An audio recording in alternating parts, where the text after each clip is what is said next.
ورحمة الله وبركاته.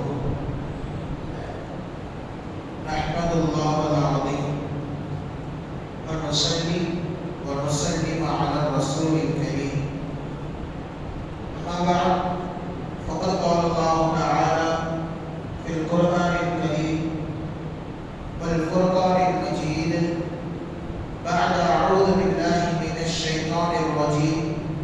بسم الله الرحمن الرحيم. وهم على صلاتهم يحافظون. صدق الله العظيم.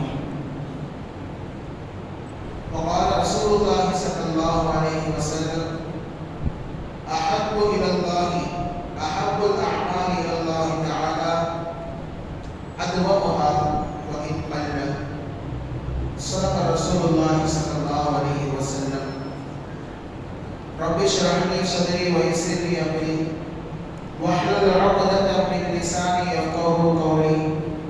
رب يسر ولا تعسر وتمم بالخير وبك نستعين. سبحانك لا علم لنا إلا ما علمتنا إنك أنت العليم الحكيم.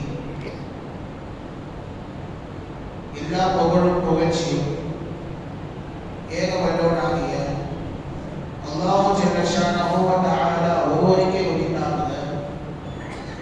கண்மணி நாயகம் முஹம்மது ரசூலுல்லாஹ் ஸல்லல்லாஹு அலைஹி வஸல்லம் அவர்களின் மீதும் அன்னாரது அடிச்சுவடுகளை அப்படியே பின்பற்றி நடந்த சத்திய சஹாபாக்கள், தாபிஈன்கள், தபஅ தாபிஈன்கள், ஹுஃபார்கள், ஷஹதாக்கள், நல்லோர்கள், பெரியோர்கள், இந்த உம்மத்தினர்களாகிய நம் அனைவரின் மீதும் எல்லாம் அந்த அல்லாஹ்வின் நல்லருள் என்றென்றும் நிறைவாக உண்டாவதாக.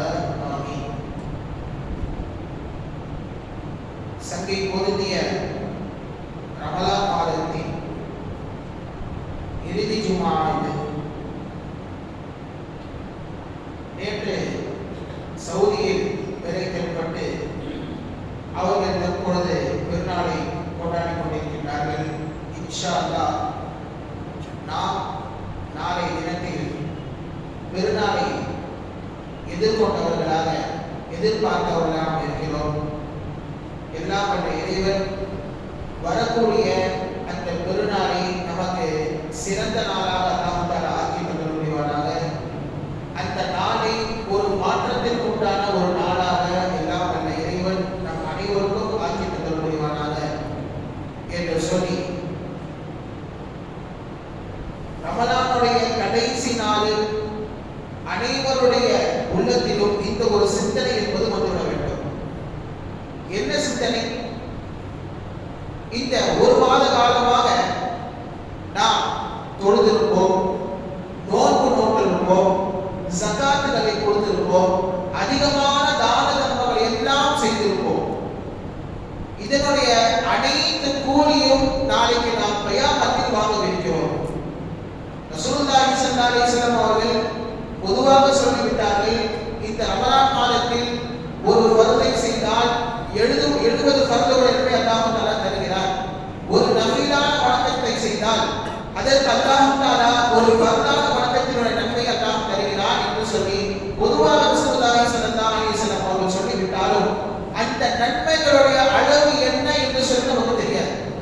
நாளை கியாமத்தில் தான் நாம் பார்ப்போம். சரி, இந்த ஒரு மாத காலத்தில் நாம் எல்லாம் இபாதத் செய்துவிட்டு அடுத்த நாளே நம்ம திடீர்னு ஒரு திருப்பு முனையாக, ஒரு டர்னிங் பாயிண்டாக என்ன செய்யக்கூடாது, நம்ம அப்படியே மாறிவிடக்கூடாது. இன்றைக்குரிய ஒரு ஜும்மாவுடைய சிந்தனை என்பது இதுதான். அதாவது இன்றைக்கு நாம் முடிவு செய்ய வேண்டிய தருணம் இது. என்ன தருணம்? நாம் சீசன் வணக்கசாலிகளா அல்லது எப்பொழுதுமே நிரந்தரமாக நாம் அல்லாஹ்வை வணங்கக்கூடியவர்களா என்று சொல்லி நாம் இங்கே முடிவு செய்து கொள்ள வேண்டும். அதாவது ரமதானியா ரப்பானியா என்று சொல்லி நாம் முடிவு செய்ய வேண்டும். ரமதான் என்றால் என்ன? வெறும் ரமலான் மாதம் வந்துவிட்டால் மட்டும் பள்ளிவாசலுக்கு தொழ வருவார். ரமலான் மாதம் வந்துவிட்டால் மட்டும் அதிகமாக இபாதத்துகளை செய்வார். அதாவது வேடத்தாக்கல் பறவை போன்று சீசனுக்கு என்று வருவது. ஆக நாம் சீசனுக்கு உண்டான வணக்கசாலிகளா, இபாதத்துக்காரர்களா, அல்லது வருடத்தோறும் உள்ள 11 மாதங்களும் சேர்த்து ரமலானும் சேர்த்து என்ன செய்வோம்? நாம் அமல் தருணத்தில் நாம் சிந்திக்க வேண்டும். ஒரு உறுதிமொழி நாம் எடுத்து செல்ல வேண்டும். ஒரு 11 மாதங்கள் அல்லாஹ்வுடைய தொடர்பே இல்லாமல் இருந்துவிட்டு ஒரே ஒரு மாதம் மட்டும் நாம் அல்லாஹ்வுடைய தொடர்பில் இருந்தால் அது உண்மையில் நன்றாக இருக்குமா என்று நாம் சிந்தித்து பார்க்க வேண்டும். உண்மையுள்ள மனிதர்களிலேயே நாம் பார்ப்போமே, நம்ம ஃப்ரெண்டு கிட்ட நம்ம நம்பர்கிட்ட எப்பவுமே பேச மாட்டோம். ஆனா திடீர்னு போன் போட்டு பல மாசங்கள் கழித்து போன் போட்டு என்ன எப்படி இருக்க, நல்லா இருக்கியா, என்ன வீட்டுல விஷயம் சொல்லி கேட்டா அவன் என்ன சொல்லுவான்? அதான் நமக்கு தேவை என்று வந்து அவனுக்கு பேசினால் நமது நண்பர் என்ன சொல்வான்? இப்பொழுதுதான் உனக்கு தெரியுதா, இவ்வளவு மாசம் என்ன செய்யணும், உன் கான்டாக்ட்ல என் போன் நம்பர் இருக்கதான் செய்து என்னுடைய எல்லா விதமான சேர்ந்தெல்லாம் உனக்கு தெரியாம செய்யணும், அது இப்பதான் உனக்கு கேட்க தெரிந்ததா என்று சொல்லி ஒரு நண்பன், அதாவது ஒரு உலகில் வாழக்கூடிய சாதாரண மனிதனை கேட்கும் பொழுது நம்மை படைத்து பரிபாலிக்கின்ற அந்த ரப்பு கேட்க மாட்டானா? அவனுக்கு அந்த ஒரு சிந்தனை என்பது வராதா? அல்லாஹ் தஆலாவும் இப்படித்தான் அவனோடு நாம் நெருங்கிய தொடர்பு ரமலானுக்கு பின்னாலும் வைத்திருந்தால் கண்டிப்பாக ஒவ்வொரு தருணத்திலும் நமக்கு உதவி செய்வான் என்பதில் எந்த விதமான சந்தேகமும் கிடையாது. அதாவது இந்த ஒரு மாசம் ஃபுல்லா இபாதத்தை செஞ்சிட்டு அடுத்து வரக்கூடிய மாதங்களில் இபாதத்தை விட்டுவிட்டால் இது குர்ஆனில் அல்லாஹ் தஆலா சொல்கிறான், வலா தகூனு கல்லதி நகலத் கஸ்லஹா மின் பஅதி குவத்தின் அன்காதா. அதாவது ஒரு பெண் இருக்கிறார், அந்த பெண்ணிற்கு ஹிதமத் செய்யக்கூடிய பெண்கள், பணிவிடை செய்யக்கூடிய பெண்கள் என்ன செய்யறாங்க? ஜடையை பின்றாங்க. காலையிலிருந்து ஜடையை பின்ன ஆரம்பிக்கின்றார்கள். ஜடையை பின்னி பின்னி நல்லா சீவி சிங்காரிச்சு அலங்காரம் செஞ்சு மாலை வரைக்கும் அந்த ஜடையை பின்னி மாலை ஆனவுடன் அந்த ஜடையை நன்றாக உறுதியாக பின்னியவுடன் அந்த பெண் என்ன செய்கின்றால் அந்த ஜடையை அவிழ்த்து விடுகிறாள். அதை போன்று நீங்கள் ஆகிவிட வேண்டாம் என்று சொல்லி அல்லாஹ் தஆலா திருக்குர்ஆனில் சொல்கிறார். இந்த ஒரு மாத காலங்கள் நாம் பள்ளியோடு பிழைத்திருப்போம், அனைத்து விதமான இபாதத்துகளை செய்திருப்போம், கியாமுல் லைலை தொழுதிருப்போம், தஹஜ்ஜுதை செய்திருப்போம், அதிகமான திக்ருகளை தஸ்பீஹ்களை அனைத்தும் நாம் செய்திருப்போம்.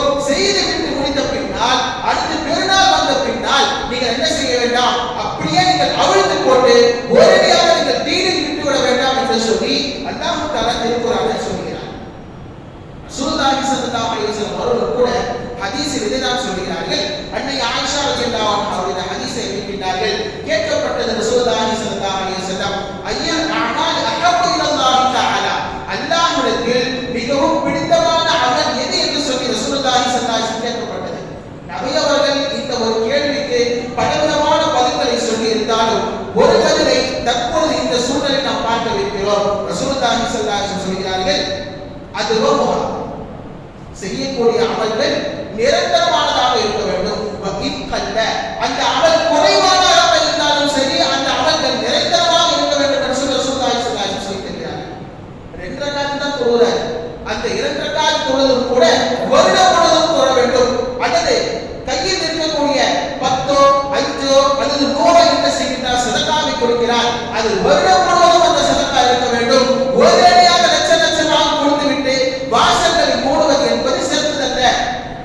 அப்படியே ஒருத்தர் என்ன செய்யறாரு, திடீர்னு ஒரு தக்வா எல்லாம் ஊத்தி போயிட்டு பள்ளிவாசல் போய் தஸ்பீஹோடு எல்லாம் சொல்லுகிறார், எல்லா விதமான வணக்கங்களும் செய்கிறார் என்று சொன்னால் அவர் ஒரு வாரம் தான் செய்வார் என்று அர்த்தம்.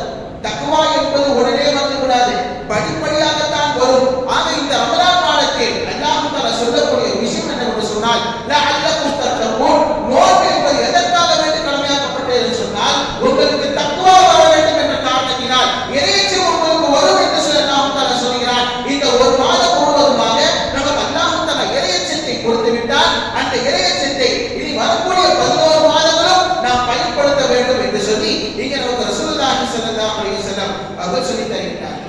அது மட்டுமல்ல, குர்ஆனில் வரும் இந்த ஆயத்தில் எப்பவுமே வந்துட்டே இருக்கும். நாம் எப்பவுமே கேள்விப்படக்கூடிய ஆயத்து தான், யுகீமூன ஸலாத்த வ யுத்தூன ஸகாத்த. யுகீமூன ஸலாத்த, இதற்கு நாம் எப்படி அர்த்தம் வைப்போம்? தொழுகையில் தொழுவார்கள் அப்படின்னு அர்த்தம் வைப்போம். தொழுகையில் தொழுவார்கள் என்று சொல்லி அர்த்தம் அல்ல. தஃப்சீரில் 3 விதமான விளக்கங்களை எழுதுகிறார்கள். யுகீமூன ஸலாத்த என்பதற்கு முதலாவது அர்த்தம் என்னன்னு சொன்னால், முறையாக தொழுகையினுடைய ஷர்த்துகளை பேணி, தொழுகையுடைய ஒழுக்கங்களை பேணி தொழுவதற்கு யுகீமூன ஸலாத்த, அவர்கள் அந்த ஷர்த்துகளோடு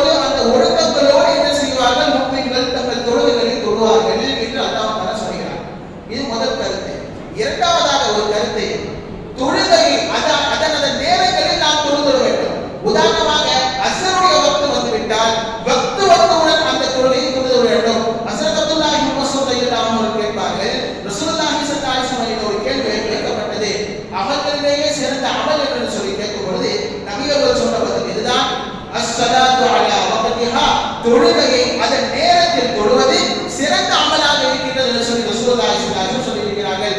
ஆக யுகீமுன ஸலாத் என்பதற்கு இரண்டாவது ஒரு கருத்து, அந்த நேரம் வந்துவிட்டால், தொழுகை நேரம் வந்துவிட்டால் அந்த நேரத்திலேயே தொழ வேண்டும் என்று சொல்லி ரசூலுல்லாஹி ஸல்லல்லாஹு அலைஹி வஸல்லம் சொல்லியிருக்கிறார்கள். மூன்றாவதாக ஒரு கருத்து என்னவென்றால், தொழுகையை நிரந்தரமாக தொழ வேண்டும். இதுதான் இன்றைக்கு நமக்கு சிந்தனை. யுகீமுன ஸலாத் என்பதற்கு தொழுகையை நிலைநாட்டுவார்கள் என்ற அர்த்தம். நிரந்தரமாக அந்த தொழுகையை தொழுவார்கள், அனைத்து விதமான ஒழுக்கங்களையும் அவர்கள் கற்றுக்கொண்டு அந்த ஒழுக்கத்தோடு என்ன செய்வார்கள், தொழுவார்கள் என்று சொல்லி அல்லாஹ் தஆலா திருக்குர்ஆனில் சொல்கிறார். மற்றொரு இடத்தில் அல்லாஹ் தஆலா சொல்கிறார், சூரத்துல் அன்ஆமில், வஹும் அலா ஸலாத்திஹிம் யுஹாஃபிதூன், அவர்கள் முஃமின்கள் எப்படிப்பட்டவர்கள் சொன்னால் தொழுகைகளை பேணி தொழுபவர்களாக இருப்பார்கள். ஒருபோதும் அவர்கள் தொழுகையை விட மாட்டார்கள், நிரந்தரமாக அவர்கள் தொழுகையை ஆக்கிக் கொள்வார்கள் என்று சொல்லி திருக்குர்ஆன் நமக்கு சொல்லி காட்டுகின்றது. ஆக அந்த அமல்களை நாம் தொடர்படியாக செய்ய வேண்டும். அதில் இடையில் கட் செய்வது என்பது கூடாது. சந்தர்ப்ப சூழ்நிலைகளுக்கேற்ப சந்தர்ப்பவாதிகளை போல நம்மை ஆக்கிக் கொள்ளக்கூடாது என்று சொல்லி திருக்குர்ஆன் நமக்கு சொல்லி காட்டுகின்றது. குர்ஆனில் மற்றொரு இடத்தில் இந்த ஒரு வசனம் வருகின்றது.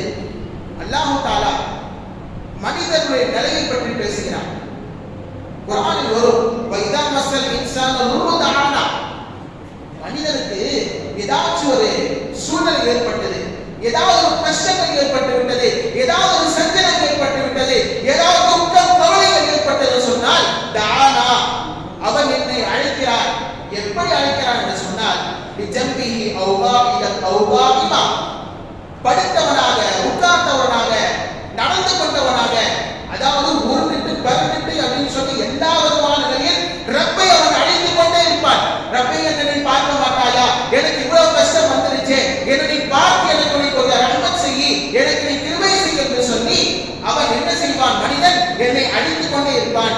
ஆனால் ஃபலம்மா கஷஃப்னா துர்ரஹு, அவனுடைய அனைத்து விதமான தீங்குகளை நான் நீக்கிவிட்டால், அல்லாஹ் என்ன செய்வான், அவன் கேட்கிற துஆவை கபூல் செஞ்சுட்டு சரி போ, உன்னுடைய எல்லா விதமான தீங்குகளையும் நான் நீக்குகிறேன், உன்னுடைய எல்லா விதமான கஷ்டங்களையும் நீக்குகிறேன் என்று சொல்லி அல்லாஹ் நீக்கிவிட்டால் அவன் எப்படி தெரியுமா இருப்பானா? அல்லாஹ் குர்ஆனில் சொல்கிறான், மர்ரக அல்லம் எதுனா இல்ல நுர்ரி மஸஹு, அவனுக்கு ஏதோ தீங்கே ஏற்படாத மாதிரி அவன் நடந்து கொள்வான். தீங்கு இருக்கும் வரைக்கும் அவன் அல்லாஹ் எடுத்துக் கொண்டே இருப்பான். தீங்கை அல்லாஹ் நீக்கிவிட்டால் இனி அல்லாஹோ யாரோ என்று சொல்லி அவன் நம் பக்கம் அவன் தலை வைத்துக் கொண்டு படுப்பதில்லை என்று சொல்லி அல்லாஹ் தஆலா திருக்குர்ஆனில் இங்கே சொல்வதை நாம் இங்கே பார்க்கிறோம். ஆக நாம் தற்பொழுது முடிவு செய்ய வேண்டிய நேரம் இது. நாம் சீசன் மனக்கசாலிகளா அல்லது வருடம் வருடம் நாம் அல்லாஹ்விற்கு முழுவதுமாக அடிப்படைத்து நடப்பவர்களா என்று சொல்லி நாம் இங்கே முடிவு செய்தாக வேண்டும். சிறந்த அப்துல்லாஹ் இப்னு அப்பாஸ் ரலியல்லாஹு அன்ஹு அவர்கள் ரசூலுல்லாஹி ஸல்லல்லாஹு அலைஹி வஸல்லம் அவர்கள் ஒட்டகம் ஓட்டிக் கொண்டிருக்கிறார்கள். ஒட்டகம் ஓட்டிக் கொண்டிருக்கும் போது அழைக்கின்றார்கள், அப்துல்லாஹே இங்கே வா என்று சொல்லி அழைக்கின்றார்கள்.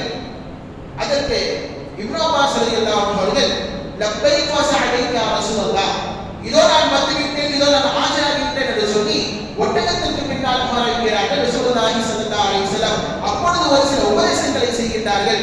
அப்பொழுது அல்லாஹ் ரசூலுல்லாஹி ஸல்லல்லாஹு அலைஹி வஸல்லம் சொல்லக்கூடிய விஷயம் என்னவென்றால், யதஅல்லஃபு அலல்லாஹி ஃபிர்ரிகா, உனக்கு கஷ்டமான சமயங்கள் இருக்கும் பொழுது, அதாவது நீ எந்தெந்த சமயத்தில் சந்தோஷமாக இருப்பாயோ அப்பொழுது அல்லாஹ்வை நீ நினைத்துக் கொண்டே இரு, அப்பொழுது அல்லாஹ்வை நீ கூப்பிட்டுக் கொண்டே இரு. அப்படி கூப்பிட்டுக் கொண்டிருந்தால்தான் உனக்கு கஷ்டமான நிலை என்பது வரும்பொழுது அல்லாஹ் உன்னை காப்பாற்றுவான், அல்லாஹ் உன்னை நினைவு கூறுவான், அல்லாஹ் உனக்கு உதவி செய்வான் என்பதாக ரசூலுல்லாஹி ஸல்லல்லாஹு அலைஹி வஸல்லம் அவர்கள் சொல்கிறார்கள் என்று சொன்னால், அந்த மேலுள்ள குர்ஆன் ஆயத்தும் இந்த ஹதீஸும் ஒத்துப்போகிறது. அதே போன்றுதான் மனிதர்களின் நிலை இருக்கின்றது. கஷ்டம் வந்தால் மட்டும் அல்லாஹ்வை பிடித்துக் கொள்ளக்கூடாது.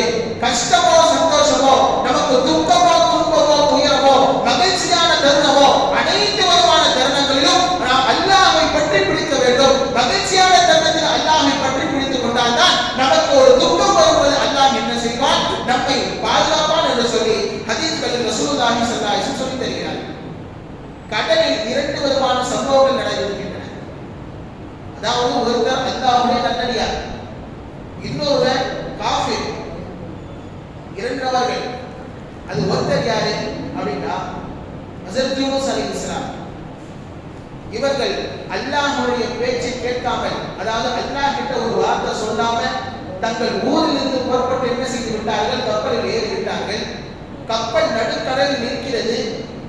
நடுக்கடலில் நின்றோனே அங்கே கப்பலில் உள்ளவர்கள் பேசிக் கொண்டார்கள், யாரோ தன் எஜமானரை ஏமாற்றி இந்த கப்பலில் ஏறிவிட்டார் என்று சொல்லி பேசிக் கொண்டிருக்கும் பொழுது சீட்டு குலுக்கி போடப்பட்டது. 3 தடவை ஹஸரத் யூனுஸ் அலைஹிஸ்ஸலாம் பேர் தான் வந்தது. அப்ப யூனுஸ் அலைஹிஸ்ஸலாம் புரிஞ்சிச்சு, நாம அல்லாஹ்வுடைய அனுமதி இல்லாமல் நாம் கப்பல்ல ஏறிட்டோம். அப்ப என்ன செய்யணும்? அந்த ஊருடைய வழக்கப்படி பார்த்தா என்ன செய்யணும்? கடல்ல குதிச்சிடணும். எஜமானுடைய அனுமதி இல்லாமல் ஊரை விட்டு ஓடி வந்தால் கடலில் நடுக்கடலில் குதித்து விட வேண்டும். அப்ப யூனுஸ் அலைஹிஸ்ஸலாம் என்ன செஞ்சான்? குதிச்சிட்டான். குதித்தவுடன் அல்லாஹ் தஆலா ரெடியாக ஒரு மீனை வைத்திருந்தால் அந்த மீன் வீட்டுக்குள் ஹஸரத் யூனுஸ் அலைஹிஸ்ஸலாம் அவர்கள் கிட்டத்தட்ட 40 நாட்கள் இருந்தார்கள் என்று சொல்லி ஒரு சில ரிவாயத்துகளில் பதிவாகி இருக்கிறது. இப்ப இந்த 40 நாட்கள் ஒரே ஒரு திக்ரை ஓதிக்கொண்டே இருந்தார்கள். என்ன திக்ரு? லா இலாஹா இல்லா அன்த சுப்ஹானக இன்னி குன்து மினல் ஸாலிமீன். யா அல்லாஹ், நான் பாவம் செய்து விட்டேன், என்னை நீ மன்னித்து விடு, நான் அநியாயக்காரன் ஒருவனாக ஆகிவிட்டேன் என்று சொல்லி ஹஸரத் யூனுஸ் அலைஹிஸ்ஸலாம் அவர்கள் அல்லாஹ்வுக்கு துஆவை செய்கிறார்கள். ஆனா மலக்குகள் பார்த்தாங்க. இதுவே மலக்குகளை பொறுத்த வரைக்கும் எல்லா இடங்களிலும் இருப்பார்கள். மலக்குகளுக்கு சத்தம் கேட்கிறது, கடல்ல இருந்து கேட்கிறது. என்ன திடல்ல இருந்து கேட்கும் என்று பார்த்தால் கடலில் இருந்து கேட்கிறது. ஆனால் பழக்கப்பட்ட ஒரு பொருளாக இருக்கிறது என்று சொல்லி மலக்குகள் பேசிக் கொண்டார்கள். அந்த துஆவை அல்லாஹ்விடம் கொண்டு போய் சேர்த்தார்கள். அதனால் ஹஸரத் யூனுஸ் அலைஹிஸ்ஸலாம் அவர்கள் ஈடேற்றம் பெற்றார்கள் என்பது வரலாறு. இது ஒரு வரலாறு. அதாவது கஷ்டம் ஏற்பட்டாலும் சந்தோஷமாக யூனுஸ் அலைஹிஸ்ஸலாம் அவர்கள் அல்லாஹ்வை அழைத்தார்கள். கஷ்டம் ஏற்பட்டிருந்தாலும் அவர்கள் அல்லாஹ்வை அழைத்தார்கள். ஆனா இன்னொரு இருக்கிறான், நமக்கெல்லாம் பரிச்சயமானவன் தான் ஃபிரௌன். அவர் கடலில் மூழ்கடிக்கப்படும் பொழுது இப்படி சொல்கிறார், லா இலாஹா இல்லல்லதி ஆமனத் பிஹி பனு இஸ்ராயீல் வ அனா மினல் முஸ்லிமீன். பனி இஸ்ரவேலர்கள் எந்த அல்லாஹ்வை இறைவனாக ஏற்றுக்கொண்டார்களோ நான் அவனை இறைவனாக ஏற்றுக்கொள்கிறேன் என்று சொல்லி அவன் கலிமாவை சொல்ல வரும் பொழுது ஹஸரத் ஜிப்ரீல் அலைஹிஸ்ஸலாம் அவர்கள் ஆழ்கடல் மண்ணை எடுத்து அவன் வாயில் அள்ளி போடுகிறார்கள். அள்ளி போட்டோடு இப்படி சொல்கிறார்கள், ஆல் ஆன, இப்பொழுதுதான் உனக்கு ஈமான் கொள்ள தோணிச்சா? இப்பதான் நீ அல்லாஹ்வை கூப்பிடுகிறாயா? உனக்கு கஷ்டம் வருது என்று சொல்லி நீ அல்லாஹ்வை கூப்பிடுகிறாயா? ஃபகத அஸைத கபலு, இதற்கு முன்னால் நீ என்ன செய்திருந்தாய்? நீ அல்லாஹ்வுக்கு மாறு செய்திருந்தாய். மாறு எல்லாம் செய்த பின்னாடி அல்லாஹ்வுடைய வேலை கண்கூடாக பார்க்கும் பொழுது இப்பொழுது நீ அல்லாஹ்வை அழைக்கிறாயா என்று சொல்லி வானவர் ஹஸரத் ஜிப்ரீல் அலைஹிஸ்ஸலாம் என்ன செய்தார்கள்? அவர் வாயில் மண்ணை போட்டு அடித்துரைத்தார்கள் என்பது வரலாறு. அப்ப இங்கே சொல்ல வருவது என்னவென்றால், யூனுஸ் அலைஹிஸ்ஸலாம் அவர்கள் எப்பொழுதும் அல்லாஹ்வை அழைத்ததின் காரணமாக அவர்களுக்கு ஒரு துன்பம் ஏற்படும் பொழுது அல்லாஹ் அவரை ஈடேற்றம் அளித்தார். ஆனால் ஃபிரௌனுக்கு பொறுத்த வரைக்கும் அவர் காஃபிராக இருந்தார். அல்லாஹ் அவருடைய ஈமானை ஏற்றுக்கொள்வதற்கும் தயார்தான். இருந்தாலும் அவன் அடிமை, அவன் கண்கூடாக பார்த்த பின்னால் அவன் அல்லாஹ்வை அழித்ததின் காரணமாக அல்லாஹ் அவனை அடியோடு அழித்து விட்டார் என்பது இங்கே நாம் பெற வேண்டிய படிப்படியாக இருக்கின்றது. ஆக இந்த தருணம் நம்மை நாமே முடிவு செய்து கொள்ள வேண்டும். நாம் ரமதானிகளா ரப்பானிகளா? அதாவது ரமதானிற்காக வேண்டி மட்டும் நாம் இபாதத் செய்யக்கூடியவர்களா, அல்லது ரப்பிற்காக வேண்டி வருடம் முழுவதும் இபாதத் செய்யக்கூடியவர்களா என்று சொல்லி இந்த தருணத்தில் நம்மை நாமே ஒரு கேள்வியை கேட்டாக வேண்டும்.